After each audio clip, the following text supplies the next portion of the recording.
बहुत समय पहले की बात है। फुलेरा के एक शानदार महल में एक घमंडी और आत्ममुग्ध राजकुमार रहता था। वह बेहद खूबसूरत तो था, लेकिन उसका दिल निर्दयी था। एक दिन उसके महल में समारोह हो रहा था, जहां दूर दूर से बहुत से लोग आए थे, जिनका व्यक्तित्व एक से बढ़कर एक था।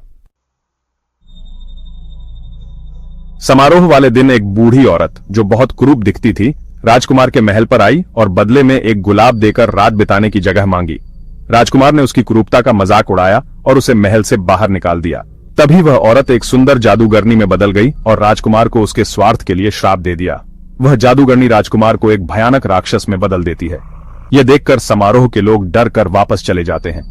महल के सभी सेवकों को भी विभिन्न जादुई वस्तुओं में बदल दिया जाता है, जैसे कि झाड़ू, कप, घड़ी और लैंप, लेकिन वो सब आपस में बात कर सकते हैं। जादूगरनी एक गुलाब छोड़ जाती है जो जादुई होता है और कहकर जाती है कि जिस सुंदरता के लिए तुम इतने मगरूर हो गए हो कि तुम्हारे अंदर इंसानियत खत्म हो गई है, उसी सुंदरता के बिना इस गुलाब की पंखुड़ियां के पूरी तरह झड़ने से पहले राजकुमार को किसी से सच्चा प्रेम करना और बदले में प्रेम पाना होगा, वरना वह हमेशा के लिए राक्षस बना रहेगा।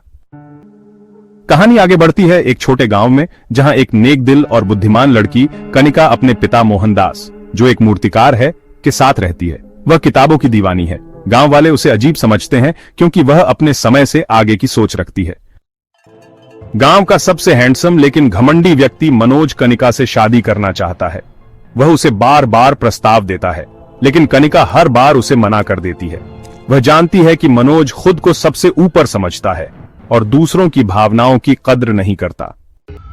एक दिन मोहनदास एक मूर्ति लेकर मेले में जाता है, लेकिन रास्ते में उसका सामना भेड़िए से हो जाता है और बारिश भी शुरू हो जाती है। वहां से बचते बचाते वह रास्ता भटक जाता है और एक महल में पहुंचता है। वह वहां बारिश और भेड़ियों से बचने के लिए शरण लेता है, लेकिन जैसे ही वह गुलाब की पंखुड़ी तोड़ता है, राक्षस उसे बंदी बना लेता है। मोहनदास का घोड़ा गांव लौट आता है और कनिका अपने पिता की खोज करती हुई महल में पहुंचती है। वहां जाकर वह राक्षस से विनती करती है कि वह अपने पिता को छोड़ दे और उसकी जगह वह खुद कैदी बनाने का प्रस्ताव देती है। राक्षस इस प्रस्ताव को मान लेता है और मोहनदास को छोड़ देता है। महल में अब वह राक्षस और कनिका रहती है। महल के सेवक जैसे कि रोजी, सुरेश, मिताली और बिरजू आदि कनिका का स्वागत करते हैं। वे उसे बताते हैं कि वह राक्षस एक राजकुमार है, लेकिन एक जादूगरनी के श्राप के कारण राक्षस बन गया है। तुम वह लड़की हो सकती है जो जादूगरनी का श्राप तोड़ सकती है। हमारे राजकुमार को बचा लो और हमें भी शाप मुक्त कर दो। सभी सेवक कनिका से विनती करने लगते हैं। शुरुआत में कनिका और राजकुमार के बीच मनमुटाव रहता है, लेकिन धीरे धीरे राक्षस बने राजकुमार में बदलाव आने लगता है। उसका घमंड चूर चूर हो जाता है। उसको कनिका का साथ अच्छा लगने लगता है। कनिका का प्रेम भरा व्यवहार राक्षस में परिवर्तन लाने लगता है। वह कनिका की पसंद को समझने लगता है, उसके लिए लाइब्रेरी खोलता है, अच्छा व्यवहार करने लगता है। कनिका भी उसकी भीतरी अच्छाई को महसूस करने लगती है। एक रात राक्षस कनिका को महल का जादुई दर्पण दिखाता है, जिसमें वह अपने बीमार पिता को देखती है। राक्षस उसे जाने देता है ताकि वह अपने पिता की मदद कर सके। यह उसका सच्चा प्रेम साबित होता है। गांव लौटने पर कनिका गांव वालों को बताती है कि महल में रहने वाला राक्षस असल में दयालु है, लेकिन मनोज लोगों को भड़काता है कि वह एक खतरनाक राक्षस है और गांव वालों के लिए खतरा है। हमें उसे मार देना चाहिए। वह गांव वालों के साथ महल पर हमला करता है।